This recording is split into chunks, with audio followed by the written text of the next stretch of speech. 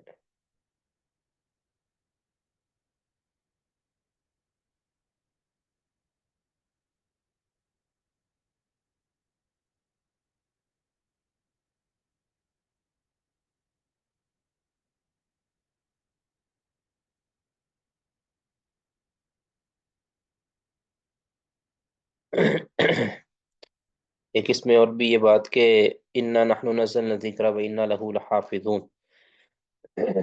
جو اللہ تعالیٰ حفاظت کرنے والے ہیں نا، وہ اس کلام کی حفاظت کرنے والے ہیں، قرآن کی حفاظت کرنے والے ہیں، ٹھیک ہے، اندنا یعنی اپنے ہاں ہم اس کی حفاظت کرنے والے ہیں۔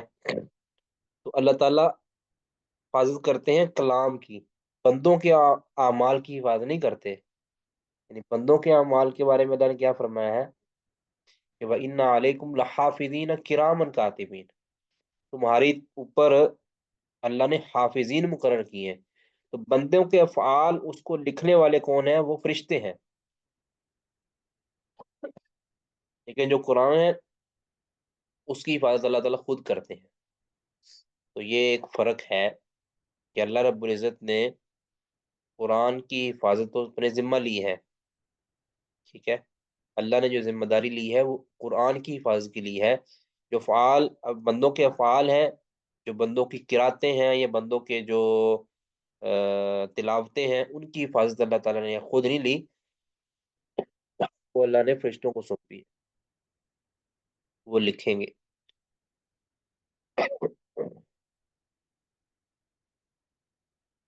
جی آگے پڑھیں گے جی ذرا جلدی سے، تاجور صاحب پڑھیں گے۔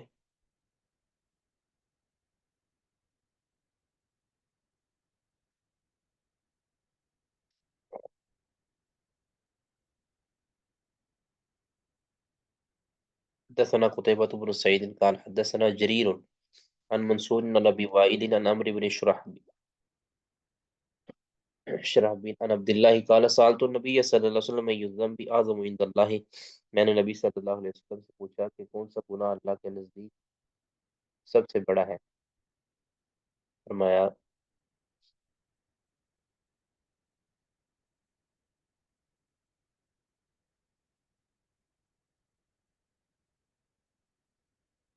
فرمایا انت جعل للہ ندا وهو خلقک، کہ تم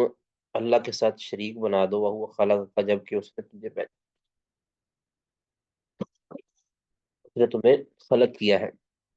یہی مل شاہد ہے کہ اللہ تعالیٰ خالق ہے تمہارا، تمہارے اعمال کا بھی۔ قلت، میں نے کہا ان ذالک العظیم، یہ تو بہت بڑا واقع گناہ ہے۔ قلت ثم ایون، میں نے پوچھا کہ پھر اس کے بعد کون سا گناہ ہے؟ قال ثم ان تقتل ولدک تخاف ان یطعم معک، پھر یہ کہ تو ڈرے اپنی اولاد کو اس ڈر سے قتل کر دے کہ وہ تمہارے ساتھ کھانا کھائیں گے، یعنی تمہاری روزی میں شریک ہو جائیں گے اور تمہاری روزی کو کم کر دیں گے اس ڈر سے۔ قلت، میں نے کہا ثم ایون، اس کے بعد قال مان، پھر اس کے بعد یہ گناہ ان تزانیہ بحلیلہ تجاری کا، پھر یہ کہ تو زنا کرے اپنے ہمسائے کی بیوی سے، یعنی ہمسائے کے اندر اپنا اس کی عزت کو داغدار کرے، حالانکہ تمہارے ذمہ تھا اس کی عزت کو محفوظ کرنا، کہ دوسرا کوئی باہر سے آ کے بندہ اس کی عزت پر ہاتھ ڈالے، تمہارا کام تھا حفاظت کرنا، تو تم تو خود اس کی عزت کے لٹیرے بن گئے، جبکہ ہمسائے ہونے کی وجہ سے اس کا حق تھا تمہارے اوپر کہ تم اس کی عزت اور اس کے مال کی حفاظت کرتے۔ باب قول اللہ تعالی، اللہ تعالیٰ کے فرمان، وما کنتم تستترون، نہیں تم چھپ سکتے، ان یشہد علیکم سمعکم، نہیں تم چھپتے کہ تمہارے اوپر گواہ ہیں، گواہی حاضر ہیں، سوری حاضر ہوتے ہیں، علیکم تم پر، سمعکم تمہارے کان، تمہاری آنکھیں، ولا ابصارکم ولا جلودکم، تمہارے آنکھیں اور تمہارے جسم، ولیکن ولیکن ظننتم، مگر تم یہ گمان کرتے ہو کہ ان اللہ لا یعلم کثیر مما تعملون، کہ اللہ تعالیٰ تمہارے بہت سے اعمال سے واقف نہیں ہے، جان۔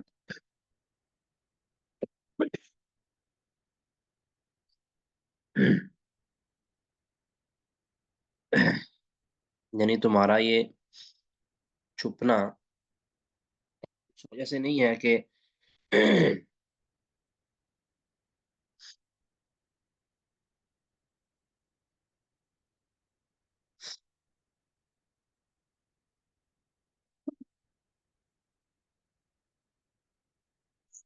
تمہارا یہ چھپنا گناہوں سے گناہوں کو چھپ کر کرنا اس ڈر سے نہیں ہے کہ تمہارے اوپر تمہارے یعنی یہ کان آنکھ وغیرہ یہ تمہاری گواہی دیں گے،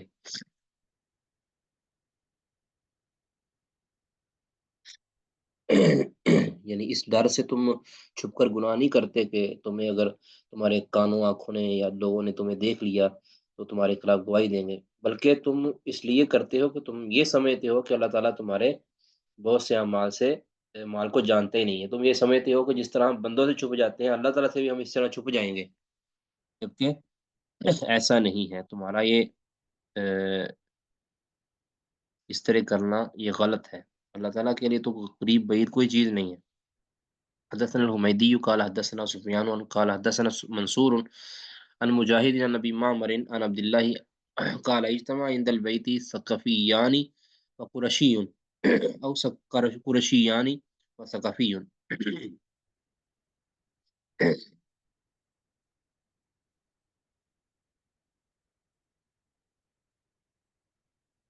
بیت اللہ کے پاس جمع ہوئے دو ثقفی یا ایک قرشی یا دو قرشی اور ایک ثقفی، یہ تین بندے اس طرح کے جمع ہوئے شحم بطونہم، ان کی پیٹوں کی چربی بہت زیادہ تھی،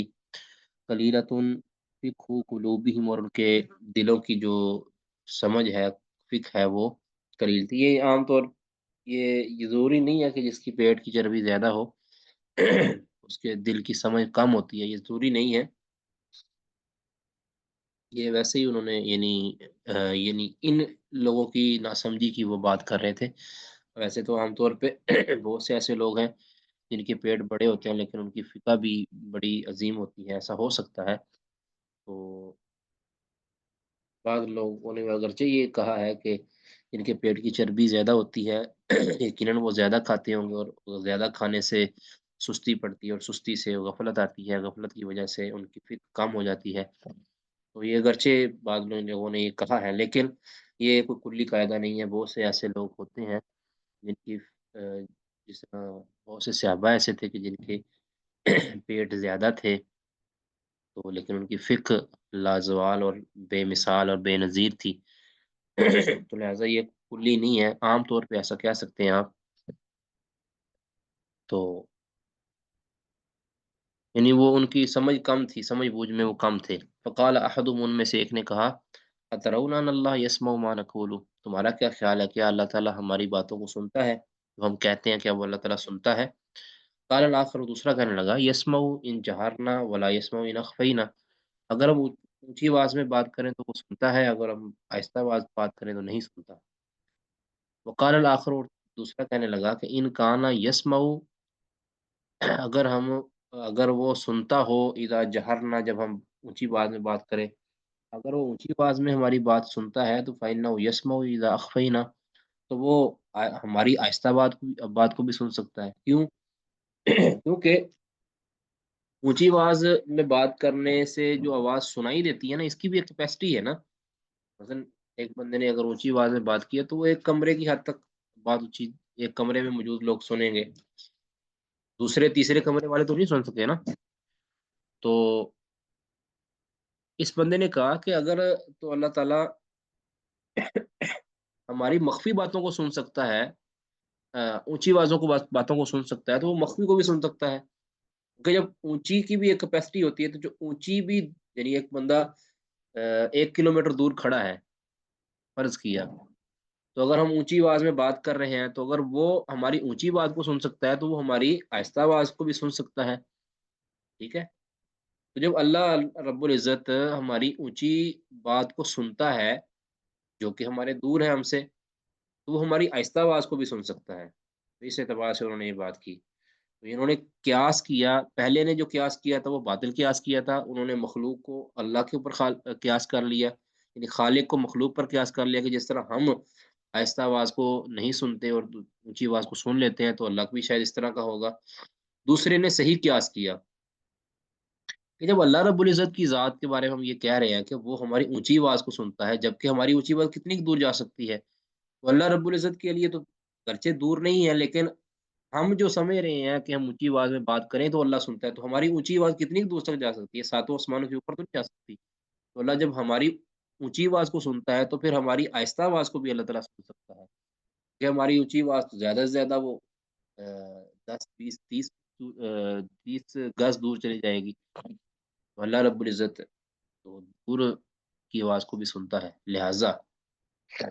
تو اس بندے نے یہ صحیح قیاس کیا۔ فانزل اللہ تعالیٰ، اللہ تعالیٰ نے یہ فرمایا وما کنتم تستترون، نہیں ہو تم چھپ کر بات کرتے، چھپ کر کام کرتے، چھپ کر گناہ کرتے، این یشہد علیکم، اس لیے نہیں کہ تم پر گواہی دیں گے تمہارے سمع و بصر، اور تمہارے یعنی نہ تم اپنے اس مقصد کے لیے اونچی آواز میں بات نہیں کرتے کہ تم پر تمہارے سمع و بصر گواہی دیں گے اور یا تمہارے جسم گواہی دیں گے۔ اس لیے نہیں چھپتے کہ تمہارے جسم گواہی قیامت کے دن تمہیں سن کر یہ دیں گے، تم اس لیے سنتے ہو، اس لیے چھپتے ہو کہ تم یہ سمجھتے ہو کہ اللہ تعالیٰ تمہاری بات کو جس طرح تم بندے نہیں سن سکتے تو اس طرح اللہ بھی نہیں سن سکتے، جبکہ یہ بات بالکل غلط ہے، تمہاری یہ روش بالکل غلط ہے۔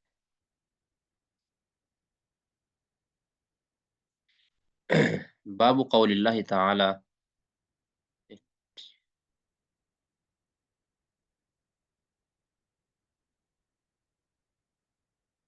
سوری، بس یہ میرا خیال اتنا ہی کافی ہے، اللہ نے چاہا تو کل ہم اس کو ذرا تسلی کے ساتھ زیادہ پڑھ لیں گے۔ ٹھیک ہے جی، کسی کا کوئی سوال اس باب میں وہ کر سکتے ہیں۔ السلام علیکم شیخ محترم، شیخ محترم جی جو آئے تھے سمجھ نہیں آئی۔ انزل اللہ تعالی وما کنتم تستترون ان یشهد علیکم سمعکم وابصارکم وجلودکم والله۔ تو یہ میں نا اصل میں کچھ لوگ تھے کہ وہ اپنے گھروں کے اندر چھپ کر ایسی باتیں کرتے تھے کہ وہ یہ سمجھتے تھے، کچھ باتیں کرتے تھے کہ جو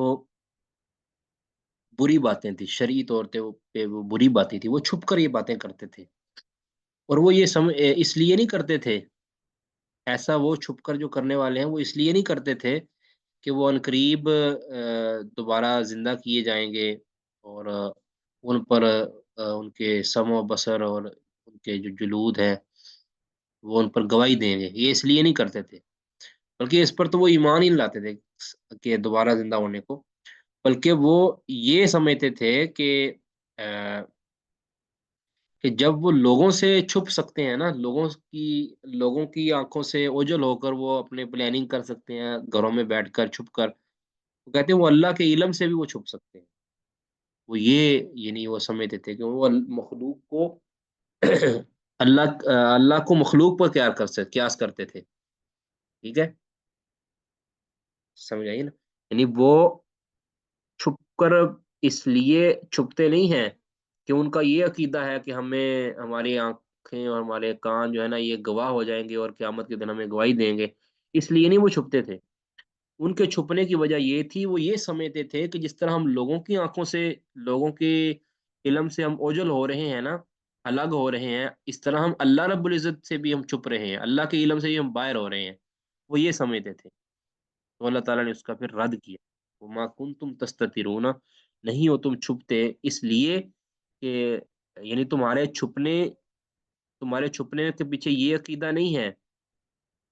ان یشہد علیکم سمعکم ولا ابصارکم، کہ تمہارے سمع و بصر تمہارے اوپر گواہ بن جائیں گے اور قیامت کے دن تم جب اٹھو گے اور وہ تمہارے خلاف گواہی دیں گے، یہ نہیں ہے، یہ تمہارا عقیدہ نہیں ہے، بلکہ اس لیے تم چھپتے ہو کہ تمہارا عقیدہ ہی نہیں ہے دوبارہ اٹھنے کا، تم تو یہ سمجھتے ہو کہ ہم لوگوں سے بھی چھپتے ہیں تو تم سے بھی چھپ جائیں گے، اللہ تعالیٰ سے بھی چھپ جائیں گے، یہ ان کا جو ہے نا ٹھیک ہے، اس سے امام بخاری رحمہ اللہ یہ ثابت کرنا چاہ رہے ہیں کہ اللہ رب العزت کا علم جو ہے اللہ کا علم اس سے کوئی چھپ نہیں سکتا،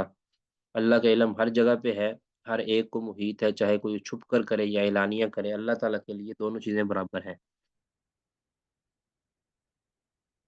آمین و ایاکم ایدکم اللہ، بارک اللہ فیکم، سبحانک اللہم و بحمدک، اشہد ان لا الہ الا انت، استغفرک و اتوب الیک۔ السلام علیکم ورحمۃ اللہ وبرکاتہ۔